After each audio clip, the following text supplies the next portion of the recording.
Hi, gang. So, a couple of housekeeping things to go over right now.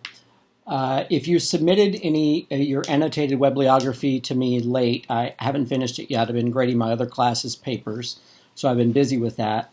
Also, just a reminder that your final paper is due the end of this month. In fact, looking at my calendar from today, you have 3 weeks to finish your final paper.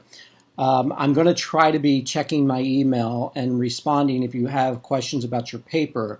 But you'll remember that your final paper ideally is one of your previous reflection papers that you wrote and you thought worked out pretty well for you, along with the annotated bibliography that you did on the topic. That also will become your final your presentation, your class presentation. Now, clearly, we can't do a class presentation. So what I've done, and I'm going to post this for you on the Canvas page, is I'm going to ask you to sign up. I'll have to figure out a novel way to do that.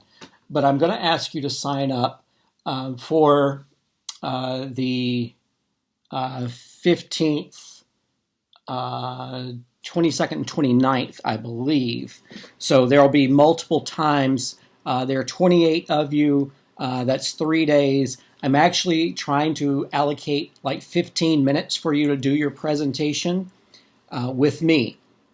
So what I'm going to need you to do is to see, actually, if I put it on Canvas, no one else can see this. So if I can figure out a way to do it, I'll have you sign up on Canvas, and you'll need to tell me what's the best way for us to meet. So if it's using our iPhones with FaceTime, if it's using Zoom, what else? I think I can do WebEx. I've done that before. I think I have that on my laptop. If you can think of another way to do it, I can't think of one right off the top of my head. But I want to be able to interact with you when you're doing your presentation. So when you're done, I'll ask you a question or two about your topic to see how you think on your feet. Your presentation does not need to be long. It needs to be about 5 to 7 minutes. I would recommend, if you're going to use PowerPoint slides or something like that, the best way to do that is to for us to do it via Zoom, so that you can share your screen and I'll be able to see. Now, you don't have to stand up to do this. You don't have to stand at a lectern or anything like that. You can just sit at your desk, dining room table, wherever you're comfortable, and or even in the computer lab if you have to, or if we're FaceTiming, if you want to do it in your car. But your presentation needs to be, I would say, 4 minutes minimally, 4 to 5 minutes minimally. Maximum is what I'm looking for is 7. I'll ask you some questions about it, and then if you have anything else that you need to ask me, we'll have that a couple of minutes for you to do that, so we can actually have a short conference meeting if you have any questions of me. So what I will do is I will put this out, and I'll be asking for some various things. I'll ask you to sign up for one of the 15-minute slots on one of those three days. I'll ask you what format you wish to meet with me, whether it's Zoom, FaceTime, something else, and then I'll ask you if it's FaceTime, I'll need your number so that I'll be able to contact you. If it's Zoom, I have a couple of Zoom accounts. I can send you a meeting number. That's actually my preference. I've gotten pretty good at using Zoom now, so that's actually my preference, if at all possible. So I'll ask you those things: the time, your preferred method to meet, and what your topic is, so that I can just think about it a little bit beforehand. And your topic should be whatever your final paper topic is. Does that make sense? And then your final paper is due April 28th. I'm not going to change that because I want you to have that in enough time. Another thing to remind you is that the college has made it possible for you to choose a pass-fail, credit, no credit option for this class. If you're not sure how to do that, I can look into that for you if that's what you want. I don't have exactly all of your grades in front of me, of course not committed to memory, but most of you are doing okay. Some of you were having trouble doing the quiz. I actually had Canvas support look at it with me. It is supposedly working now just fine. So if you haven't done the quiz, I think that's still up there that you can do it. And there will be a new quiz that I'll put up today that covers last week's material. So please do take time to do that, because that is how I know that you would be participating in class discussion, showing me that you've done the readings that's required, things like that. Okay? If you have any questions, you can email me, please. I do have a number of emails to go through right now. I'm getting so many from the college. And some of them I need to keep and need to respond to for the college. Just shifting everything online, and I've just been inundated with email. So if yours is, if I've not responded to you, it's not because I'm trying to avoid you or anything. It's just I've been inundated, and every couple of days I'm going back trying to see what I've missed and everything like that. And sometimes one of them looks like I've opened it when actually I haven't. So I apologize if that's a situation that I haven't responded to you, and you did email me. Also, we have a number of topics that we're going to be covering, and these are not topics that will require as much time as some of the other topics that we've covered. So, for example, the death penalty and issues of justice, I wanted to spend a little bit more time on. The sexual issues, that's why I did 2 complete lectures for you on those. And there's a little bit more of that today. Life and death issues, that's why we spent so much time on that. So I kind of front load it, because toward the end of the semester is when we're supposed to be doing class presentations. And so the material, the way that I've always structured this class is we cover less material toward the end of class, but you then become the ones who are leading the class with your presentations. Clearly that's been upended by the whole pandemic, but I still will be giving you some lectures. Just know that they might not be as long, because what we're going to be doing now, again, is your presentations with me directly one-on-one, which ordinarily would have been part of class time. So I hope that understands why lectures might not be an hour and 15 minutes. They might be more like 45 minutes or something like that. But I'll do my best to get the information to you, or at least what I would ask you to be thinking about in contemporary moral and social issues. Okay, so last week we talked a little bit more about abortion issues, and I shared with you kind of a history of abortion, and ask you some questions about that. Just looking over my notes here to see if there's anything else that that we should really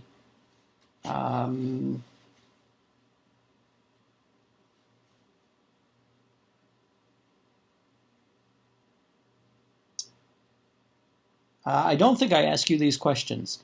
And so I'm just going to read through them very quickly, because these, I think, are very important questions. They come from Judith Thompson and Allison Yeager, questions which expand the abortion debate.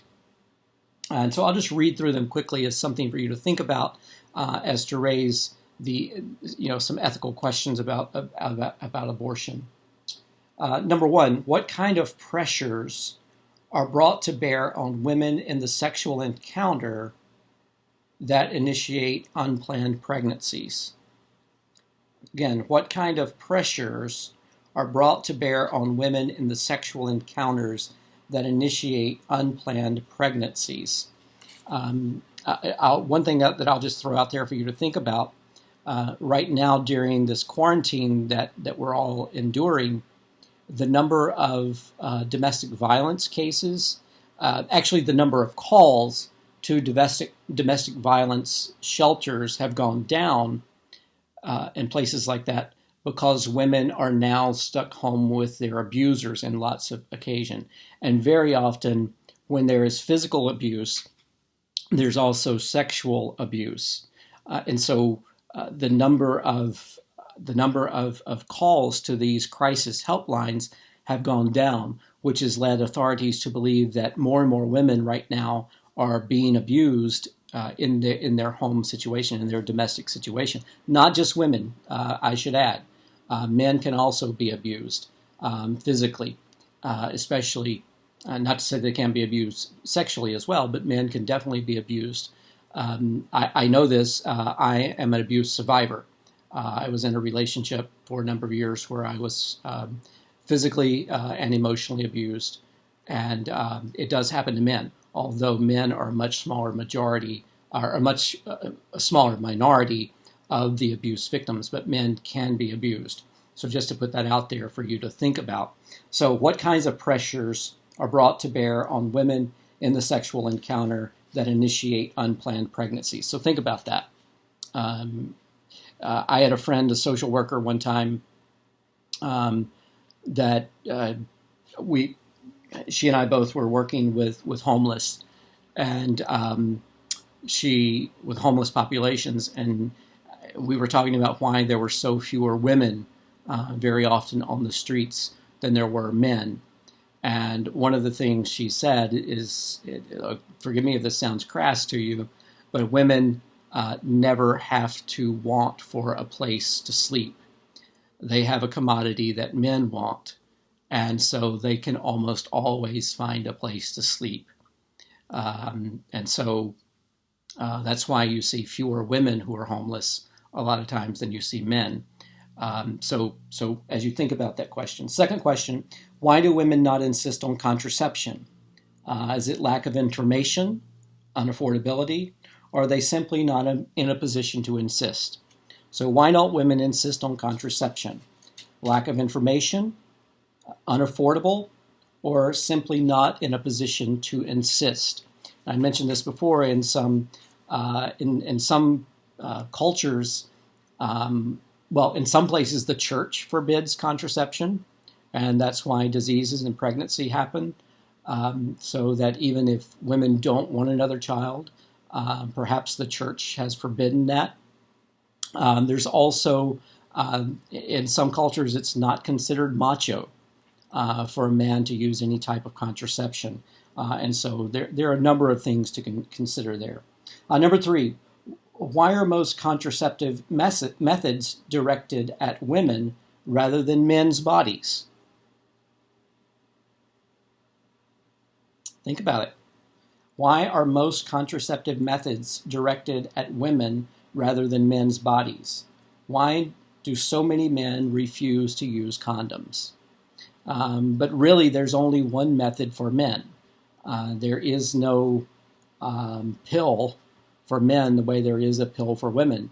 But there's also IUDs, other. I'm not going to go into the list of them. I mean, you can imagine those, or you know those, I hope. But there are far more methods for women than there are for men. Number 4, when it takes 2 to conceive a child, why are women primarily responsible for the child care? Think about it.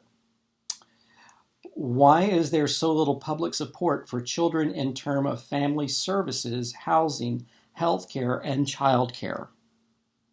Think about that one. Why is there so little public support for children in terms of family services, housing, healthcare, and child care? It's only in recent years that many states, I won't say most, but many states have had a a form of Medicaid for poor children, and that's a very new thing. I would say within the past 10 years that it's happened. There are many states that still don't have anything like that, and of course, there's no universal child care provided. So women then are, the question is about abortion and trying to change the debate. If there were more readily accessible child care, if there were more readily accessible health care, housing, family support services, would that reduce the number of pregnancies? Something to think about. And then a sixth question. Why do full-time employed women still earn about 2/3 of what full-time employed men make? So why do full-time employed women still earn about 2/3 of what full-time employed men make? So these are some ethical questions that I hope you'll think about at least a little bit as we're beginning to wrap up this segment on sexual issues. But I do want to just bring up one more thing about sex issues, and then we'll transition to something else, and that is sexual harassment. What is sexual harassment?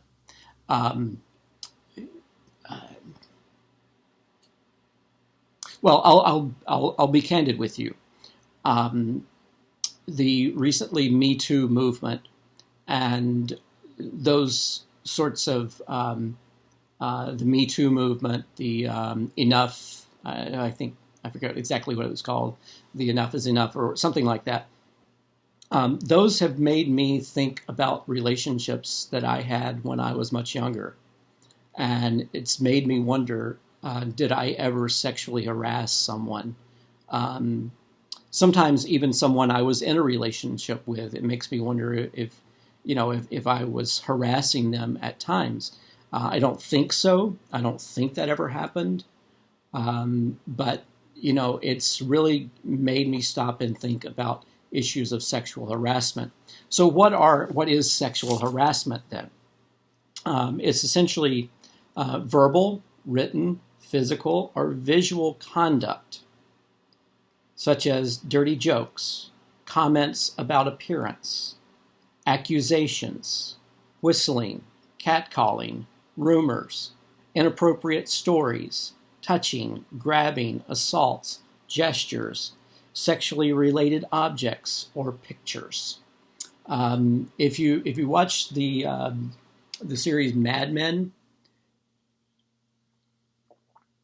that had very good examples of sexual harassment that used to be much more common in the workplace.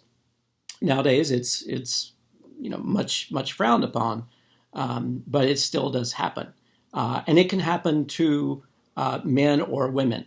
So sexual harassment begins with verbal, written, physical, or visual conduct. And again, those are dirty jokes, comments about appearance, accusations, whistling, catcalling, rumors, stories, touching, grabbing, assault, gestures, sexually related objects or pictures. I'll give you a couple of examples of that. So it was alleged when Clarence Thomas, who's on the Supreme Court, so it was alleged when he was when he was going through the approval process in the Senate, it was alleged that he had left pubic hair on Anita Hill's Coke, the top of her Coke, and he would ask her, he would make sexually suggestive comments to her, and so if you could just imagine a pubic hair, being left on your soda as a message to send. And this usually happens when there is a power differential where that the aggressor has some type of power over the person who is being transgressed against. So the aggressor has power over the transgressor. This is just I'm just doing this as an aside, just to remind you that generally people who study this, psychologists and such, they say that sexual harassment and rape sexual abuse is very rarely actually about sex. Most of the time, it is about power. Now, I know, of course, if you're being sexually harassed or you've been sexually abused or you've been raped, it definitely probably feels like it was about sex. But really, it's about power over someone. Usually, the way it usually is men over women. And so that's why it more often happens with subordinates in the workplace or something like that. Anytime there is a power differential. The other situation that you might think about is in the Roman Catholic Church. Certainly have had many issues with that priest abusing children. That's not an issue of homosexuality. It is. There's a complicated reason, and I would encourage you to read Eugene Kennedy, The Unhealed Wound, if you want to know why much of that occurs. But there is that power differential, so that the children are taught to be deferential to the priest and to serve the priest. And so the priest then, as an authority figure, abuses the child by abusing their power and their authority over the child. So sexual harassment, verbal, written, physical, or visual conduct. It can be. A great movie, by the way, a great movie to watch where you see some of this is, I forget who else, but Dolly Parton was in it. It's the movie 9 to 5. I know it's really old. It's 40 years old now. But it's a great movie. And it shows the boss in that situation sexually harassing a group of women, and I think Dolly Parton, Jane Fonda, and Lily Tomlin. I think those are who are in it. And of course, in the whole gig of the movie, or the gag of the movie, is that they get back at their boss for this and began to run the office. But 9 to 5, it's a great story. It's a great movie that illustrates some of the sexual harassment that used to be much more common, especially in the workplace.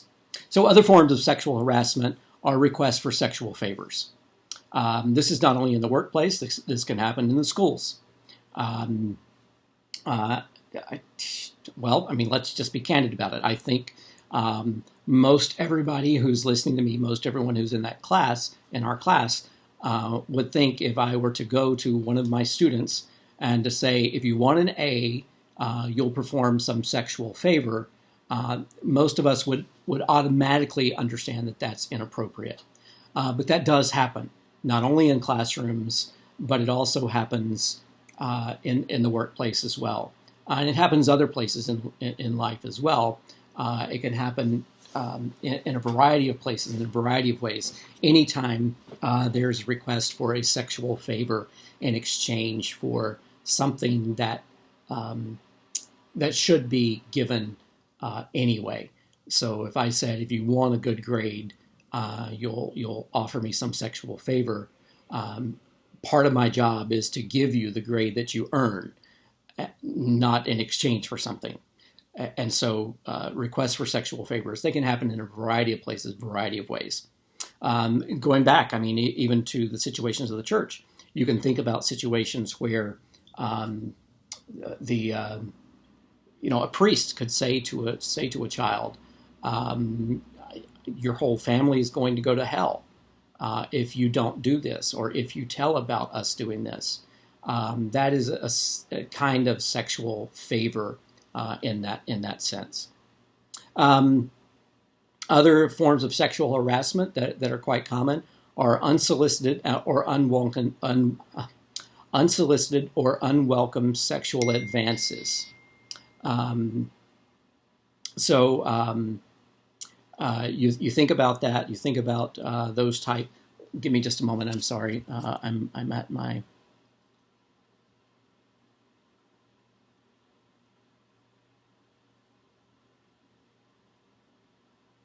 I have no idea who that is and why they're saying that. But unsolicited, unwelcome sexual advances. That can happen on a date. Any any number of situations where that can happen. It can happen in a classroom. It can happen in a work situation. Um, that's why it's usually good. And I would say this to all of you as you enter your professional careers, wherever you end up. Um, I would hope that you would ask about sexual harassment policies, and specifically even ask about dating in the workplace. Of course, lots of people in the past have met in the workplaces, but a lot of workplaces nowadays, they have policies either forbidding dating in the workplace to avoid unsolicited or unwelcome sexual advances. But they also, some of them, um, if they don't forbid it entirely, um, they might have a policy that it has to be made known to human resources. So if there is a relationship that initiates, that is something that you have to make known to human resources. Um, the a few other things, quid pro quo. If you do this for me, I'll do that. That's about asking for sexual favors generally. It can also result in a hostile work environment, so you can be dismissed from your job if you don't know what the rules are. But another form of sexual harassment that is quite common is spreading untrue rumors about another employee's sex life. Um, if you've ever watched The Office, that happens. Michael does that on a number of occasions. And of course, there's a number of episodes that talk about PDA and things like that. But anytime you spread untrue rumors, I would dare say, not just untrue rumors, anytime you spread any rumor about an employee's sex life, that could be classified as sexual harassment. And of course, even though I mentioned it in the beginning, this verbal, written, physical, or visual conduct, that it goes without saying that cyber sexual harassment is a reality and possibility as well. So cyber sexual harassment. So there was a situation in Pennsylvania that I heard about. It was a year or two ago, where I think it was the Attorney General, Kathleen Kane of the state, had sent images around to her employees, and they were inappropriate images, and or some situation like that. People you would have thought would have known better sent those images. Just as an aside here, I hope it goes without saying, but never use work devices, whether it's a work telephone, a work computer, or anything like that, for dating or porn, because if those devices have to be serviced by the company, and those devices are discovered to have even legal porn on them, or dating information or things like that, that is sometimes a reason for trouble in the workplace. So keep your sex life entirely separate from your work life. Don't use your work computer, your work phone, or anything like that for anything related to any of that. That's not to pass judgment on porn. It's not passing judgment. Excuse me, just to say don't use your work equipment for that. And the final thing that I'll say about sexual harassment is that it can happen to anyone. It can happen to anyone. It can happen to men. It can happen to women, of course. That's what we're much more familiar with. But it can happen to men as well. Sexual harassment can happen to anyone. I have heard stories about men being sexually harassed, not only in the workplace, but in other places. So it can happen to anyone. So be aware of that. Keep that in mind. Now, as I transition from that, So I want to talk quickly about one other issue and then talk a little bit about business ethics. And that'll probably end this lecture for today, and then I'll pick up with business ethics again next week. But that is the issue of bullying. Bullying. We heard a lot about bullying, but bullying can happen in the classroom. Bullying can happen in the workplace. Bullying can happen in everyday life. Most of us are probably most familiar with bullying in school.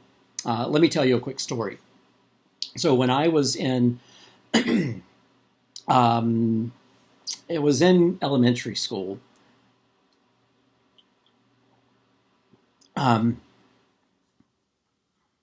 There was a kid in the class who was bigger than all the rest of us. Yeah, I think he had been held back a year or two or something like that, but he was much bigger than everyone else. Just anyway, he was a big guy, and he would pick on everyone, especially when we were playing games. He would use his strength and his size to an unfair advantage. The teacher got a group of us together and said the next time we're playing football, we would play tackle football without pads or anything like that. He wanted a group of us to gang up on him and beat him up. So that was actually bullying being promoted because this student was bullying other students. The teacher was actually promoting bullying because this student was bullying other students. I don't think that's appropriate. Let me tell you another quick story. When I was in the 11th grade, there was a kid who was a senior, and we were in the same class, and I was not feeling well one particular day, and I'm not a pugilistic type of person. I've never really been in a fight at all. I mean, unless you can count with my brother, or the person who became quite abusive, physically abusive with me. But so I've never been a pugilistic type of person. But I was sitting in the classroom one day because I didn't feel well, and most of the other students were out doing something else.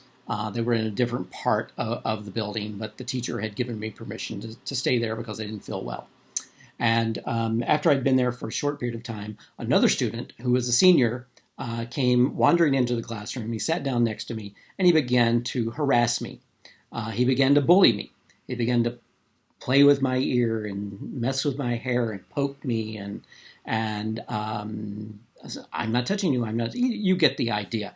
I mean, it was a bullying situation.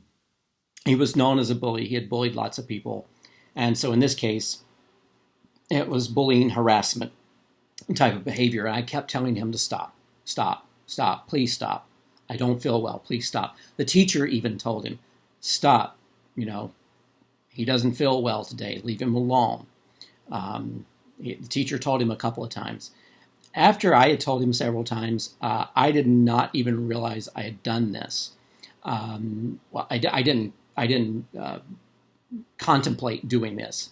But after a while, I threw my hand up and I backhanded him, and I hit him right between the eyes.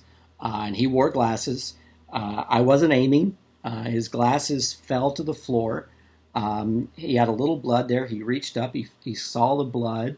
He tried to straighten up his glasses a little bit. He put them on, and they were all crooked.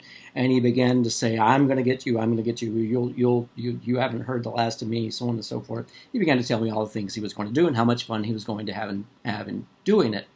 The teacher saw what had happened. He was in the classroom the whole time, and he said to me, "Mr. Gunn, come here. I want you to go to the principal's office and tell him what happened." So I knew the principal. I hung out in the principal's office quite a bit. So I went to the principal's office. His name was Mr. Hand, Hand, like that.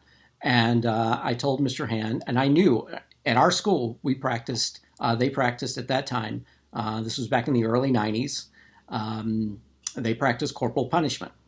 And so I knew that I was in for, well, in the Deep South, we call it a whooping. And so I knew that was the case.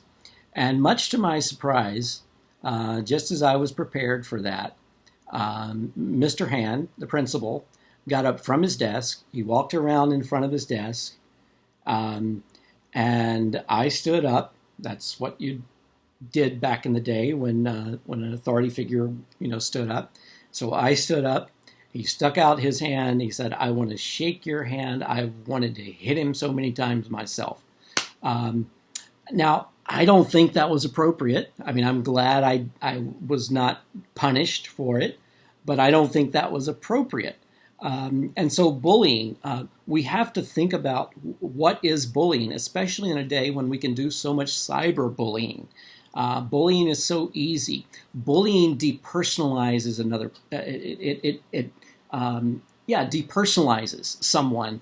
It disrespects their dignity as a human being. Bullying tries to make you better than, or appear better than, or more than someone else. So just be careful, especially when you're on social media and things like that. This is a current moral and social issue, how we bully. Without being too political here, please don't think that's what I'm trying to do. I'm just going to speak candidly. I think the President of the United States is very much a cyberbully. I don't follow his Twitter feed at all, but I do read occasionally some of the posts that he has put out where he's bullied people. I've seen how he acts, for example, in press conferences and things like that.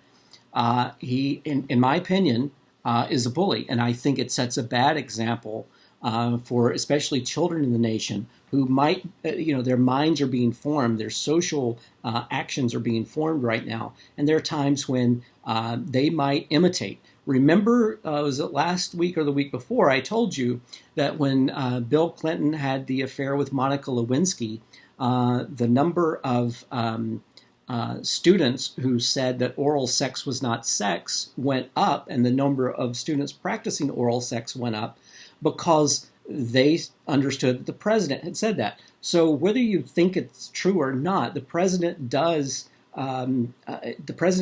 influence social actions, social activities, especially among children. And so for the president to cyberbully someone, even another political figure, or to bully reporters in a press pool, the president has the power just to say, "I'm not answering that." The president doesn't have to ridicule people in saying, "You're a low rate, you're second rate, you'll never make it," what's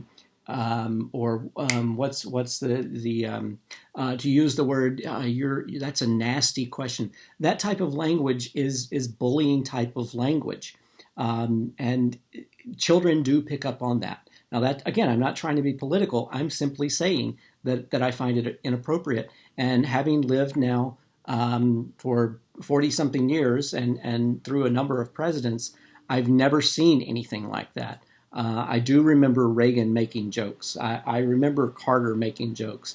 I remember George H.W. I remember George W. I remember Clinton. I've known presidents to make jokes with reporters and things like that, but not to respond in this way. My fear is that bullying then becomes the norm. And that becomes something that especially young children hear, but not just young children. Adults pick up on that type of thing as well. And they think that it's okay to disrespect others. They think it's okay to disregard the dignity of other human beings, when I think humans deserve to be treated with reverence and respect. So here's a few types of bullying that you might see or experience. These are more so geared toward the workplace, but you'll see them in other situations as well. There's one called the screaming meanie. And that's often tries to intimidate others. And I work with someone on a regular basis now when he doesn't agree with an idea, doesn't agree with an opinion. He raises his voice. And when he raises his voice and begins to talk fast and high-pitched and loud, it tends to shut down the conversation. And as a result, he sometimes gets his way because others are a little bit intimidated to speak up. So the screaming Mimi intimidates others, usually by raising their voice, talking loudly, things like that. The constant critic is another type of bullying. They're very often trying to say, I got you, I caught you. Not to say that there isn't a place for criticism. We could all learn from constructive criticism.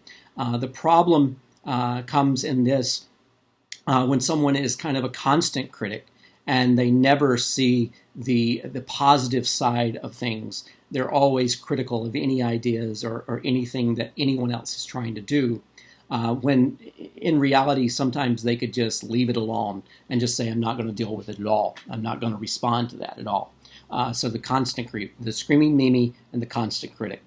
Then a third type of bullying that happens that's quite common is the two-faced. We all know this type of person, this type of bully. They are the ones who start rumors about people, or sometimes they'll take both sides.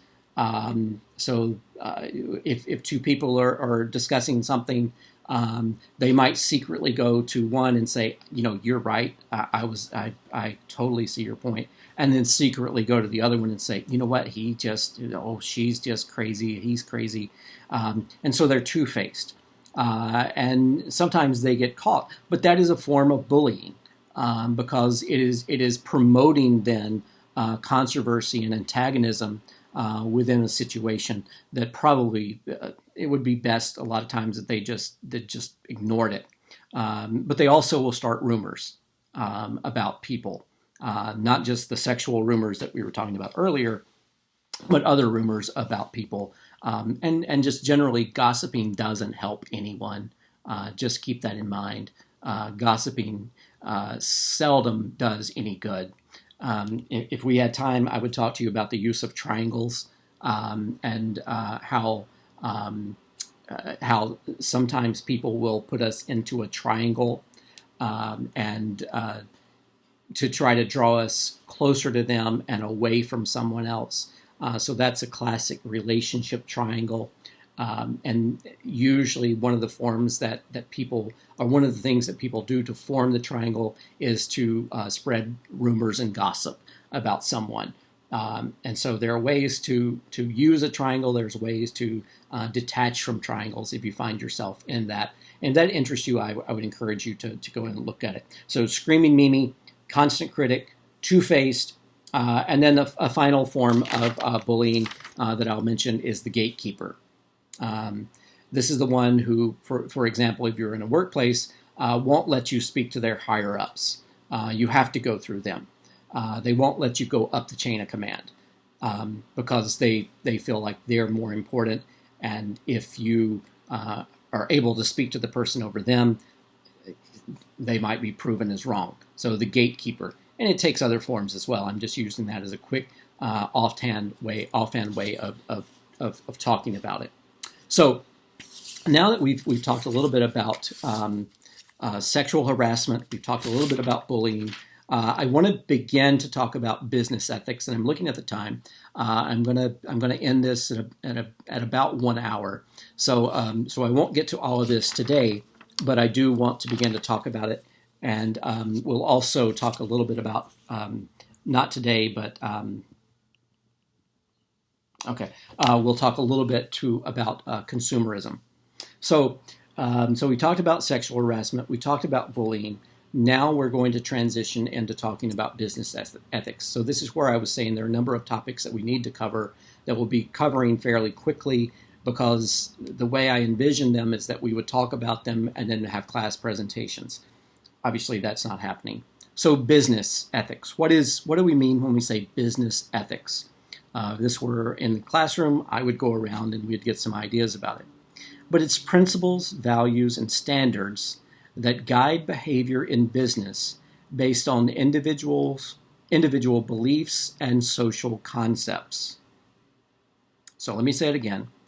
Principles, values, and standards that guide behavior in business based on individual beliefs and social concepts. Now, these can vary according to individuals, religions, cultures. So there are a number of things that can change how someone would approach the concept of business ethics differently. I know that there's a dry cleaner that I use on a regular basis. They're very deferential toward me because it's a cultural thing, and so in their way, the business owner will usually bow her head and will sometimes, for example, if I pay with my credit card, she'll put her credit card in her hand and bow her head as she offers the credit card back to me. I assume that to be a cultural thing. That's not necessarily an ethics thing, but that's an example of how a culture then could influence the way that someone would act or participate. In Jersey, you're likely to hear if you disagree with somebody in a business, go F yourself. You know what? Just take your business somewhere else. I don't give a shit what you have to say. That might be their business ethics standards, but there are some principles that do guide or should guide all business. And I say this and I offer these, especially if you consider or you ever open a business of your own, some things, or if you work for a business, some things that you might think about. So business must operate legally and hopefully ethically and humanely to be successful. Now, whether they operate ethically and humanely is up to them to some extent. They must operate legally. But to be a successful business, one would generally assume that they have to also be ethical and treat people with respect. Now, there was a time when it was the customer was always right. And I know when I was going to college and working my way through, I had a job in kind of the service industry, and we were told you don't talk to other employees. If the phone is ringing, you don't answer that. You talk to the customer, or say nothing to the customer, but you are friendly. And so, how is your day? Things going okay? Did you find everything you're looking for? Is there any way I can help you with that? Those sorts of things. Not looking at the employees around you saying, what are you doing this weekend? Or how was your weekend? Or picking up the phone saying, and to the customer in front of you, I'll be right back with you, and then answering the phone. I was told that the customer that's standing in front of you is more important than the one on the phone. They can call back, and is certainly more important than the employee you work with every day, and you can see in the break room or you can see after work and talk to them about things. But what are then some ethical standards that should apply? So if those rules that I just mentioned about talking to the customer and not talking to each other, if they're archaic, okay, fine, but what are some ethical principles by which businesses should operate? Number one is they have fiduciary duties. Fiduciary is just a 50-cent way of saying trust. They have trust. They have a responsibility to. A little ant just crawled up on my desk. Sorry. So they have a duty to maintain trust, the trust of their customers, and also the trust of their employees. So they must consider the consequences of their actions and the interests of all parties.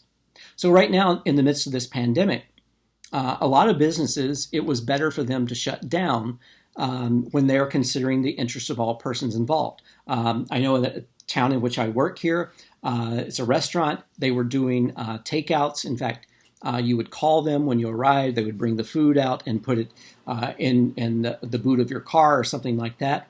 And they finally said, you know what, this is not healthy for our employees. and so we're going to shut down this. We don't care if we're going to lose money. It's better for us to lose money than for us to put our employees at risk taking food orders out to people's cars. Those people might be infected. There are several infections here in town.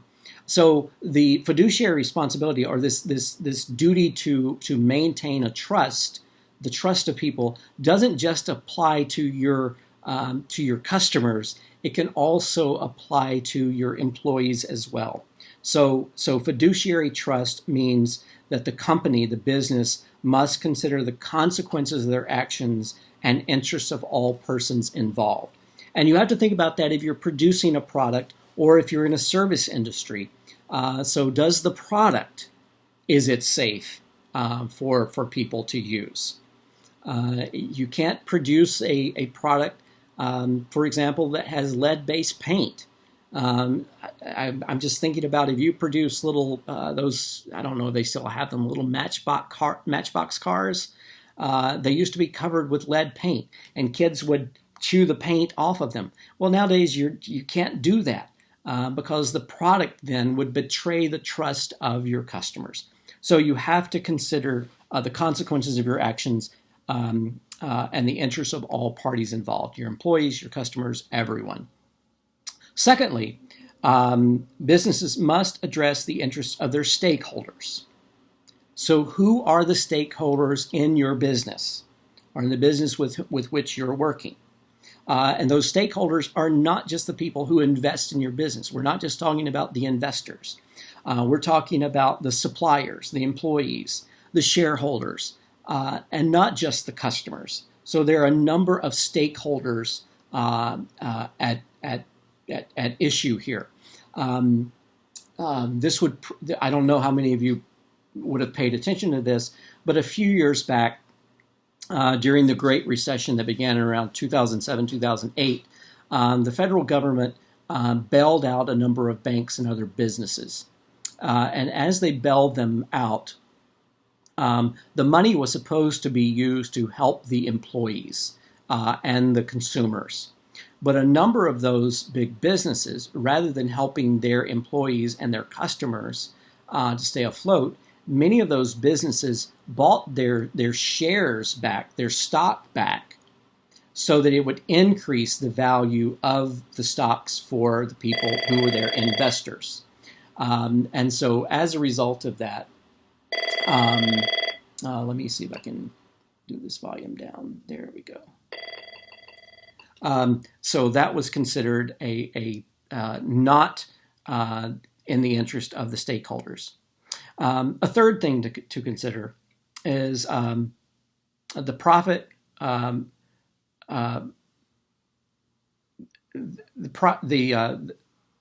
confused. That threw me off there a little bit.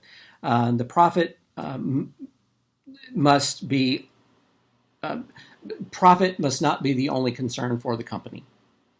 So profit, just building the bottom line can't be the only thing that you're concerned about. You have to be concerned about the welfare of your employees and the welfare of your customers as well, the welfare of anyone who would use your product or who helps make your product. There are two instances, one that happened in the news a few years ago and one that happened to me personally. One was the Volkswagen scandal, where they were fabricating mileage standards. You can look this up. This happened, I would say, 10 years ago or less, where they were fabricating the amount of pollution and the mileage that the cars were getting.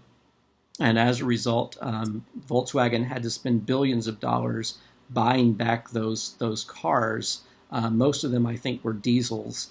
And it cost the company lots of money because they were trying to short circuit or take shortcuts in the process of manufacturing. Another one that did happen to me, so I was a member of a gym in Bridgewater, and the gym charged me for let's see. Let me get the sequence of things correct. So on a Saturday morning, like I always did, I went to the gym. I went to pull on the door, and the door was locked. And come to find out, the gym had closed. By the time I checked my credit card that following Monday or Tuesday, they had billed me for the upcoming month, even though they had closed. Now that's not really being ethical in business. Fortunately, I disputed that with the bank. The bank tracked them down. I tried to track down the owners of the gym and get that, but nevertheless, that didn't work.